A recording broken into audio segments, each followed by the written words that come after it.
নমস্কার বন্ধুরা, আমি দেবযানী। আমি আরেকটি ব্লগ নিয়ে চলে এসেছি। আজকে লেগে পড়েছি আলমারি গুছাতে। অনেক দিন ধরে গুছাবো গুছাবো করে গুছানো হয়নি। আর আলমারিটার অবস্থা দেখো, দেখতে পাচ্ছ? আমি খুলেছি আলমারিটা, আর আলমারি দেখে আমি অবাক হয়ে গেছি।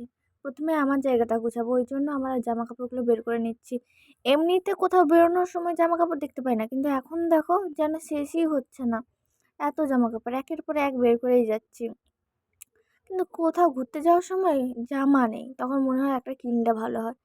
আমারটা প্রথমে বের করে নিচ্ছি, কারণ আমার জায়গাটাতে মায়ের শাড়িগুলো রাখা হবে। মায়ের শাড়ি দেখতে পাচ্ছ, নিচ থেকে উপর অবধি পুরো ভর্তি হয়ে গেছে। মায়ের জন্য আর একটা আলাদা আলমারি দরকার মনে হচ্ছে। এই যে আমার জামা কাপড়, এখানে বেশিরভাগই জামা কাপড় আমি পরি না, শুধুই রয়েছে। এবার আমি মায়ের শাড়িগুলো নামাচ্ছি। মায়ের এত শাড়ি হয়েছে যে কি বলবো ভগবান। মায়ের বয়স আর মায়ের যতদিন বিয়ে হচ্ছে সেগুলো যোগ করলে যত হয় ততগুলো শাড়ি মায়ের হয়ে গেছে।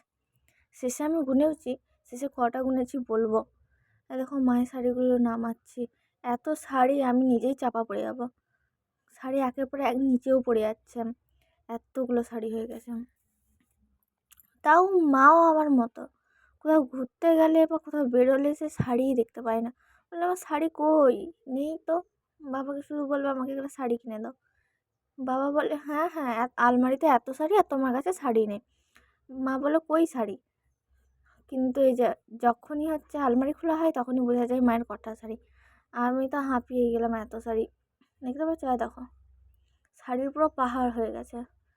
তারপরে হচ্ছে আমি বললাম না যে আমার জায়গাটাতে মায়ের শাড়িগুলো রাখা হবে, কারণ ওখানটাতে মানে টেনে বের করতে সুবিধা হয়। আর ওই যেখানে আগে মায়ের শাড়িটা ছিল, ওইখানে শাড়িগুলো টানতে গেলেই সব শাড়ি ধপাস ধপাস করে নিচে পড়ে যায়।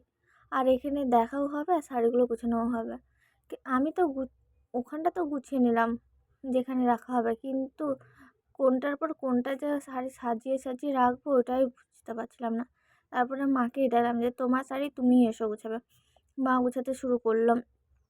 এত শাড়ি যে কি বলবো, আমি তো মানে ভেবেই পাচ্ছিলাম না যে কোনটার পর কোনটা রাখবো। আমি তো এই পা দুলাচ্ছি, নাচ করছি, আর মা নিজেই কাজ করছে, নিজেই গুছাতে শুরু করেছে।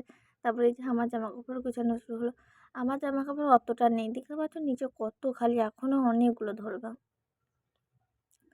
আমি আমি গুছিয়ে দিচ্ছিলাম আর মা আলমারিতে রেখে দিচ্ছিল, আর বাবা এসে ডায়লগ দিচ্ছে যে এদের এত কম জামা কাপড়। তারপরে যে ভাইয়ের টুপিটা পরেছিলাম, আমি ভাইয়ের টুপিটা পরে নিলাম। দিয়ে দেখো মায়ের ব্যাগ, মায়ের এতগুলো ব্যাগ, তারপরেও কিন্তু মা এই ব্যাগ বলে যে আমার কাছে নেই। সে ওই যে পুরোনো ব্যাগ, ওই পুরোনো ব্যাগটা নিয়েই ঘুরবে।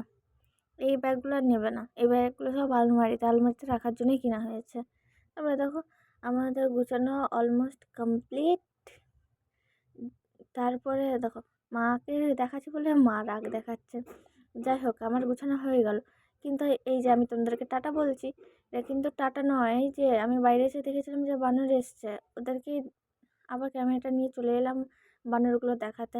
এই বৌদির ঘর থেকে আলু বের করে নিয়েছে, আরেকটা তো আরেকটা হনুমান তো ওদের কাঠের উপরে বসেছিল। তারপরে এমন বাইরে এসে আমাদেরকে চুটিয়েছে, আমরা ছুটে ঘরের দিকে চলে গিয়েছিলাম। যাই হোক বন্ধুরা, ভিডিওটা এতটা অবধি, ধন্যবাদ।